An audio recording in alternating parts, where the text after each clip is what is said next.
Hai semua, kami dari kelompok 7 akan menjelaskan tentang sejarah manajemen yang meliputi pendekatan klasik, pendekatan perilaku, pendekatan kuantitatif, dan pendekatan kontemporer. Pendekatan klasik berfokus pada rasionalitas dan berusaha menjadi organisasi dan para pekerjanya berfungsi seefisien mungkin. Ada dua cara pendekatan klasik. Yang pertama, manajemen ilmiah atau scientific management, dan yang kedua ada administrasi umum atau general administrasi. Manajemen ilmiah. Metode ini lahir pada tahun 1911 yang dimana pada tahun itulah karya Frederick Winslow Taylor yang berjudul Principles of Scientific Management diterbitkan.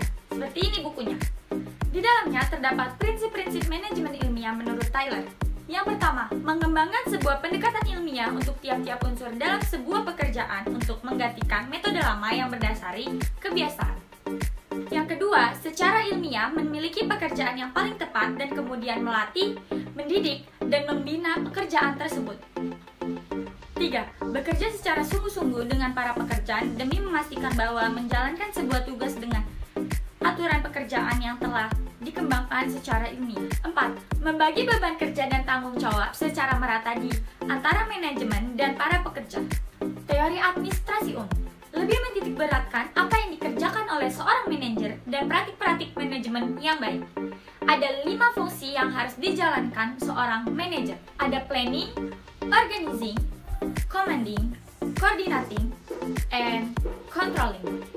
Nah, selanjutnya ada manajemen melalui pendekatan perilaku.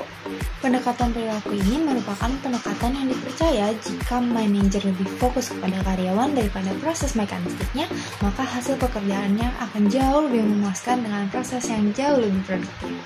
Tapi teman-teman, beberapa ahli manajemen bahkan percaya kalau sebenarnya bidang perilaku ini tuh tidak sepenuhnya nyata loh. Karena sifat manusia yang unik, model, teori, bahkan istilah penelitian yang digunakan oleh para ahli menjadi kompleks dan abstrak sehingga susah dimengerti oleh para manajer. Bicara soal ahli, menurut Mary Parker Follett, manajemen adalah seni menyelesaikan pekerjaan melalui orang lain. Jadi manajemen tidak hanya melakukan kegiatan sistematis dalam rangka pencapaian tujuan, melainkan memperhatikan perilaku individu satu sama lain. Follett juga mengajarkan pentingnya manajemen untuk memahami peran serta fungsi manusia secara utuh dalam organisasi sehingga organisasi tersebut lebih demokratis dalam memandang pekerja maupun manajernya.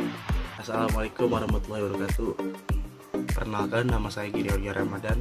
Saya dari kelompok 7. Di sini saya akan memperkenalkan kalian atau menjelaskan kepada kalian semua tentang pendekatan kuantitatif.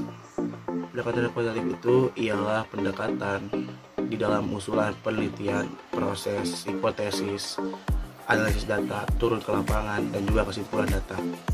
Sampai dengan penulisannya mempergunakan aspek pengukuran, perhitungan, rumus, dan juga kepastian data numerik.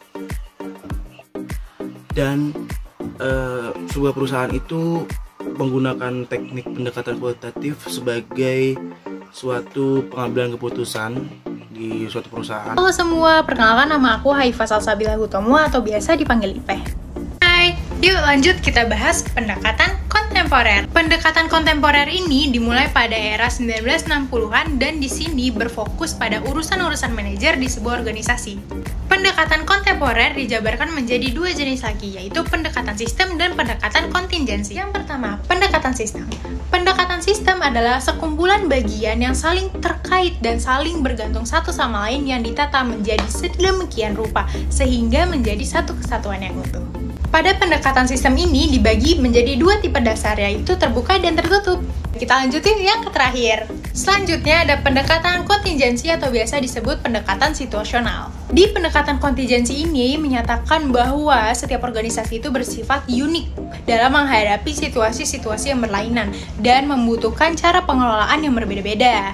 Lalu, nilai terbesar dari pendekatan situasional ini adalah penekatannya dalam kenyataan bahwa tidak terdapat satupun aturan baku yang bersifat universal dalam manajemen.